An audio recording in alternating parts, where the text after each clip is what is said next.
সেই সৃষ্টিকর্তার কি অশেষ কৃপা। আমি আজকে এই গতকালকে রাত্রেই দেখেছিলাম, আজকে আবারও দেখছি। আমি আমি এই এই অশেষ অনুরোধ, এই সনাতনী ভাইয়েরা আছেন, আমি তিনাদেরকে আহ্বান জানাবো, করজোড় মিনতি জানাবো, এই বাংলাদেশের জামায়াতে ইসলামী, এই বাংলাদেশের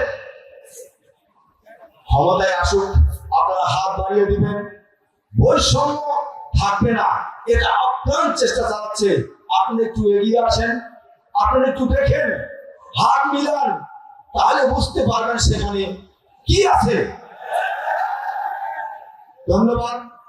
আমি আমাদের এই সংখ্যালঘুদের পক্ষ থেকে আমি আপনাদের জামাতে ইসলাম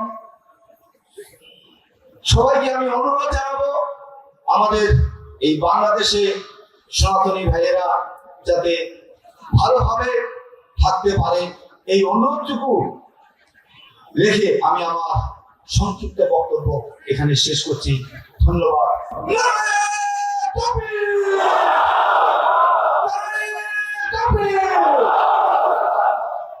ধন্যবাদ সবাইকে।